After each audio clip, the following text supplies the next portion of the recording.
Alors on va donc voir le recadrage d'une image en important une image Photoshop dans une autre image Photoshop. Je vais quand même vous donner une notion de recadrage avec l'outil de recadrage rapidement. Comme ça, vous voyez les deux méthodes. Donc dans Photoshop, je vais aller ouvrir une des images que j'ai faites précédemment. Vous aussi, vous devez avoir une des images qui est ouverte.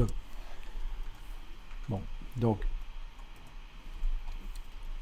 voyons un peu avec quoi je vais travailler. Avec une image qui présente des éléments comme ça, c'est bien.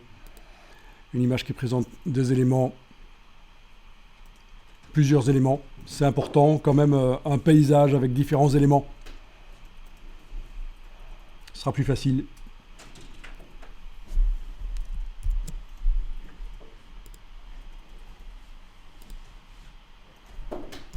Donc voilà, sur le Mac, ici, j'ai fait touche F pour passer plein écran. Vous n'avez pas besoin de le faire sur le PC.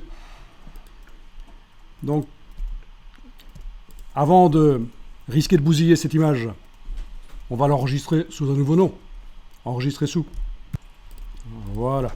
Donc je vais enregistrer ça dans mon dossier de jour 1 après-midi. Et je vais indiquer que c'est la version 7. Test recadrage. OK.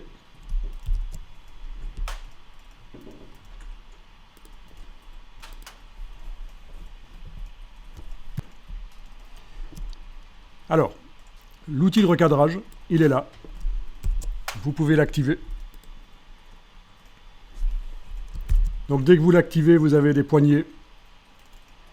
Alors une chose qu'il faut regarder ici, dans la palette des options là au-dessus, c'est qu'il faut absolument que les deux cases ici soient vides. Si ce n'est pas le cas, un jour, ça peut arriver, parce que suivant ce qu'on a fait précédemment, peut-être même quelques semaines avant, il est possible qu'il y ait des chiffres à cet endroit-là, il va falloir cliquer sur effacer pour les enlever. Parce que sinon, ça va contraindre votre proportion de recadrage. Il va être contraint dans des proportions, tandis que là, sans aucun chiffre, il va être totalement libre. L'idée du recadrage, c'est que quand vous prenez les poignées, mais vous allez décider quelle est la partie de l'image qui est la plus intéressante, la plus importante.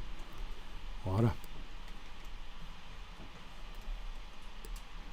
Et alors, il y a quelque chose qui est assez intéressant à faire, c'est de décocher ceci. Une fois qu'on aura validé le recadrage avec le petit V ici, si ceci est décoché, ça ne va pas effacer les pixels qui sont en dehors du cadre. Ils seront toujours là. Et on pourra éventuellement bouger encore l'image.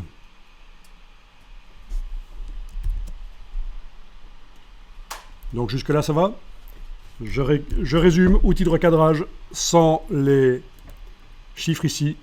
Sinon, il faut cliquer sur effacer. On a décoché, supprimé les pixels rognés pour qu'aucun pixel ne soit réellement effacé, mais évidemment, ceux qui sont en dehors du cadre ne seront pas visibles après le recadrage. Et on valide avec le petit V. L'idée ici, c'est pas forcément de garder les polygonaux. Ah non, bien sûr, ici, on modifie les proportions de l'image de base. On laisse tomber une partie. Ce n'est qu'une image de départ. Pourquoi est-ce que les proportions du capteur de l'appareil photo seraient les meilleures? Donc non, hein, si c'est pour faire un flyer, on peut le faire carré, on peut le faire rectangulaire très long, dans un sens horizontal ou vertical, on peut jouer avec ça. Il n'y a pas de problème.